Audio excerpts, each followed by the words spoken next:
September is Suicide Prevention Month. According to experts with the Fargo VA Healthcare, about 135 people are impacted for every death by suicide. A nonprofit in Minot called Together with Veterans is the only chapter of its kind in the state, providing current or former service members with mental health resources. The group held its first suicide prevention symposium earlier today.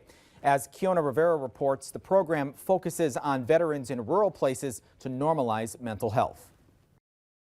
Remember that there is no single cause of suicide. It is in Ward County, there were 40 North Dakota veterans who died by suicide from 2009 to 2020. That's according to the North Dakota Department of Health and Human Services. The nonprofit, Together with Veterans, along with many other organizations, are hoping to bring that number down. Executive Director Max Pontanilla says they've been working on putting together the right resources for their first symposium for a year now. A lot of veterans, they don't have that after they exit service. It's basically, here's the door, good luck. Pontanilla is a retired Air Force veteran with 20 years in the service. Current service members also came to Monday's symposium from all over the state. In order to better familiarize myself with suicide prevention, the resources, how I can help soldiers. Retired psychologist Vicki Michaels has treated veterans from transitioning in and out of the service. It's just having somebody there that understands and willing to listen to hear the things that they're going through,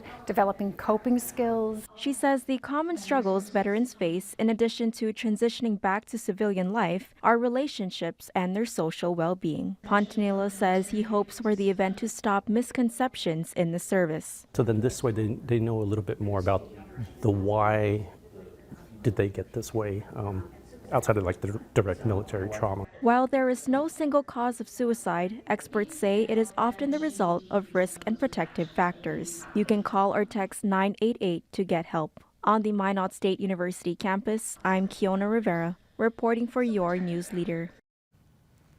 Together with Veterans in Minot has been around for 3 years now.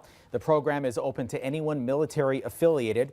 If you wish to get involved, we'll have information on our website.